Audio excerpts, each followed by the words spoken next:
A certain king had a beautiful garden, and in the garden stood a tree which bore golden apples. These apples were always counted, and about the time when they began to grow ripe, it was found that every night one of them was gone. The king became very angry at this, and ordered the gardener to keep watch all night under the tree. The gardener set his eldest son to watch, but about 12 o'clock he fell asleep, and in the morning another of the apples was missing. Then the second son was ordered to watch, and at midnight he too fell asleep, and in the morning another apple was gone. Then the third son offered to keep watch, but the gardener at first would not let him, for fear some harm should come to him. However, at last he consented, and the young man laid himself under the tree to watch. As the clock struck 12 he heard a rustling noise in the air, and a bird came flying that was of pure gold, and as it was snapping at one of the apples with its beak, the gardener's son jumped up and shot an arrow at it. But the arrow did the bird no harm, only it dropped a golden feather from its tail, and then flew away. The golden feather was brought to the king in the morning, and all the council was called together. Every one agreed that it was worth more than all the wealth of the kingdom. But the king said, "One feather is of no use to me. I must have the whole bird." Then the gardener's eldest son set out, and thought to find the golden bird very easily. And when he had gone but a little way, he came to a wood, and by the side of the wood he saw a fox sitting. So he took his bow and made ready to shoot at it. Then the fox said, "Do not shoot me, for I will give you good counsel.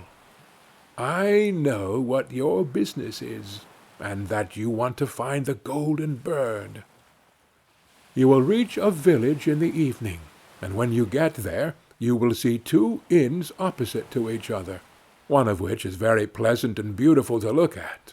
Go not in there, but rest for the night in the other, though it may appear to you to be very poor and mean." But the son thought to himself, "What can such a beast as this know about the matter?" So he shot his arrow at the fox, but he missed it, and it set up its tail above its back and ran into the wood. Then he went his way, and in the evening came to the village where the two inns were, and in one of these were people singing and dancing and feasting, but the other looked very dirty and poor. "I should be very silly," said he, "if I went to that shabby house and left this charming place." So he went into the smart house, and ate and drank at his ease, and forgot the bird, and his country too. Time passed on, and as the eldest son did not come back, and no tidings were heard of him, the second son set out, and the same thing happened to him. He met the fox, who gave him the good advice. But when he came to the two inns, his eldest brother was standing at the window where the merrymaking was, and called to him to come in. And he could not withstand the temptation, but went in, and forgot the golden bird and his country in the same manner. Time passed on again, and the youngest son too wished to set out into the wide world to seek for the golden bird. But his father would not listen to it for a long while, for he was very fond of his son, and was afraid that some ill luck might happen to him also, and prevent his coming back. However, at last it was agreed he should go, for he would not rest at home. And as he came to the wood, he met the fox, and heard the same good counsel. But he was thankful to the fox, and did not attempt his life as his brothers had done. "Sit upon my tail, and you will travel faster." So he sat down, and the fox began to run, and away they went over stock and stone so quick that their hair whistled in the wind. When they came to the village, the son followed the fox's counsel, and without looking about him went to the shabby inn, and rested there all night at his ease. In the morning came the fox again, and met him as he was beginning his journey, and said, "Go straight forward till you come to a castle, before which lie a whole troop of soldiers fast asleep and snoring. Take no notice of them, but go into the castle, and pass on till you come to a room where the golden bird sits in a wooden cage. Close by it stands a beautiful golden cage, but do not try to take the bird out of the shabby cage and put it into the handsome one, otherwise you will repent it." Then the fox stretched out his tail again, and the young man sat himself down, and away they went over stock and stone till their hair whistled in the wind. Before the castle gate all was as the fox had said. So the son went in and found the chamber where the golden bird hung in a wooden cage, and below stood the golden cage, and the 3 golden apples that had been lost were lying close by it.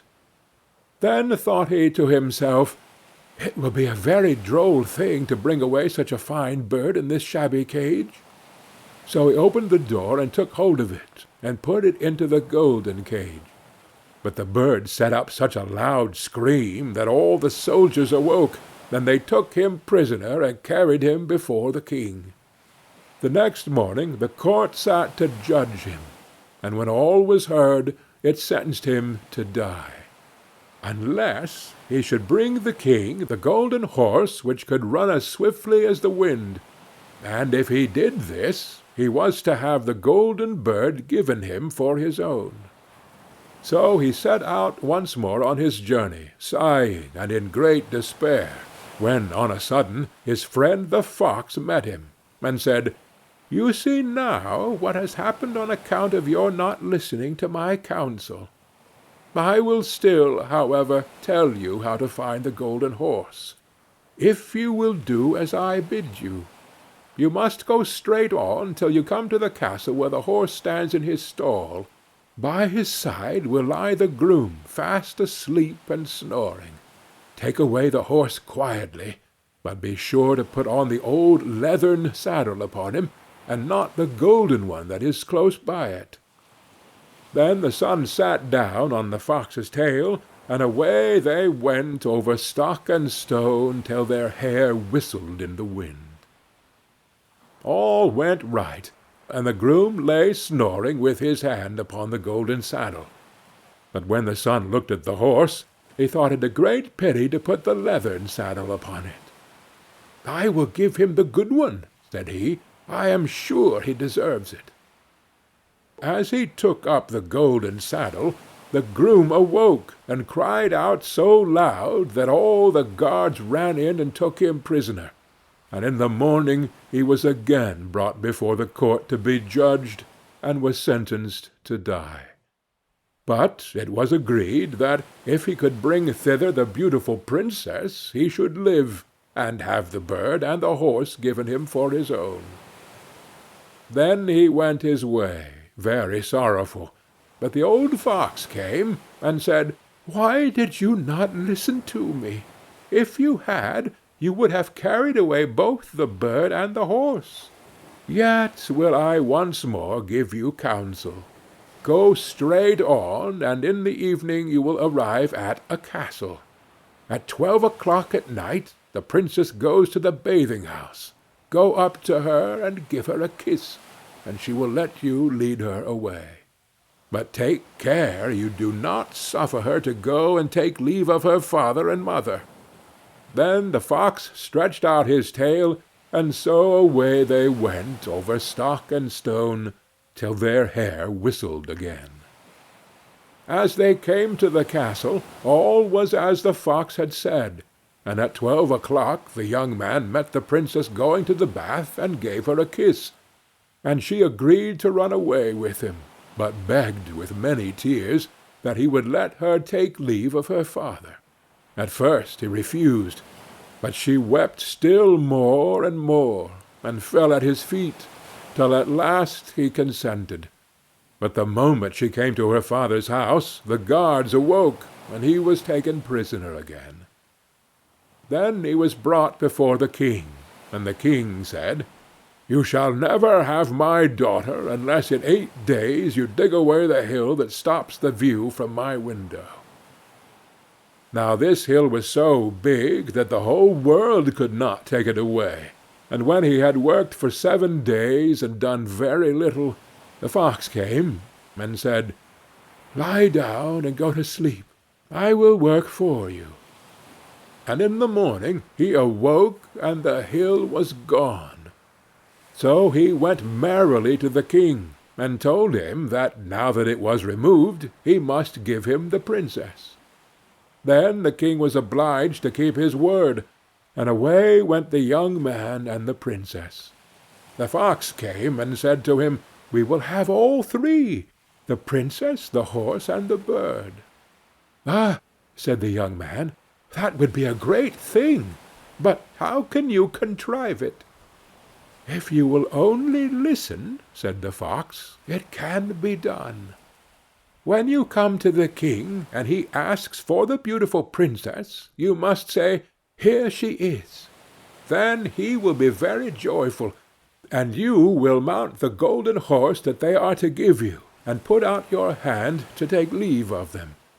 But shake hands with the princess last. Then lift her quickly onto the horse behind you, clap your spurs to his side, and gallop away as fast as you can." All went right. Then the fox said, "When you come to the castle where the bird is, I will stay with the princess at the door, and you will ride in and speak to the king, and when he sees that it is the right horse, he will bring out the bird. But you must sit still, and say that you want to look at it to see whether it is the true golden bird. And when you get it into your hand, ride away." This too happened as the fox said. They carried off the bird, the princess mounted again, and they rode on into a great wood. Then the fox came and said, "Pray kill me, and cut off my head and my feet." But the young man refused to do it, so the fox said, "I will at any rate give you good counsel. Beware of 2 things. Ransom no one from the gallows, and sit down by the side of no river." Then away he went. "Well," thought the young man, "it is no hard matter to keep that advice." He rode on with the princess, till at last he came to the village where he had left his 2 brothers, and there he heard a great noise and uproar, and when he asked what was the matter, the people said, "2 men are going to be hanged." As he came nearer, he saw that the 2 men were his brothers, who had turned robbers. So he said, "Cannot they in any way be saved?" But the people said no, unless he would bestow all his money upon the rascals and buy their liberty. Then he did not stay to think about the matter, but paid what was asked, and his brothers were given up, and went on with him towards their home. And as they came to the wood where the fox first met them, it was so cool and pleasant that the 2 brothers said, "Let us sit down by the side of the river and rest a while to eat and drink." So he said, "Yes," and forgot the fox's counsel, and sat down on the side of the river. And while he suspected nothing, they came behind and threw him down the bank, and took the princess, the horse, and the bird, and went home to the king their master, and said, "All this have we won by our labor." Then there was great rejoicing made, but the horse would not eat, the bird would not sing, and the princess wept. The youngest son fell to the bottom of the river's bed. Luckily it was nearly dry, but his bones were almost broken, and the bank was so steep that he could find no way to get out. Then the old fox came once more, and scolded him for not following his advice. Otherwise no evil would have befallen him. "Yet," said he, "I cannot leave you here, so lay hold of my tail and hold fast." Then he pulled him out of the river. and said to him, as he got upon the bank, "Your brothers have set watch to kill you if they find you in the kingdom." So he dressed himself as a poor man, and came secretly to the king's court, and was scarcely within the doors when the horse began to eat and the bird to sing, and the princess left off weeping. And he went to the king, and told him all his brothers' roguery, and they were seized and punished. And he had the princess given to him again, and after the king's death he was heir to his kingdom.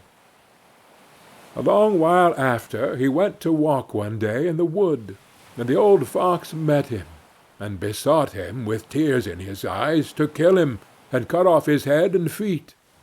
And at last he did so, and in a moment the fox was changed into a man, and turned out to be the brother of the princess, who had been lost a great many, many years.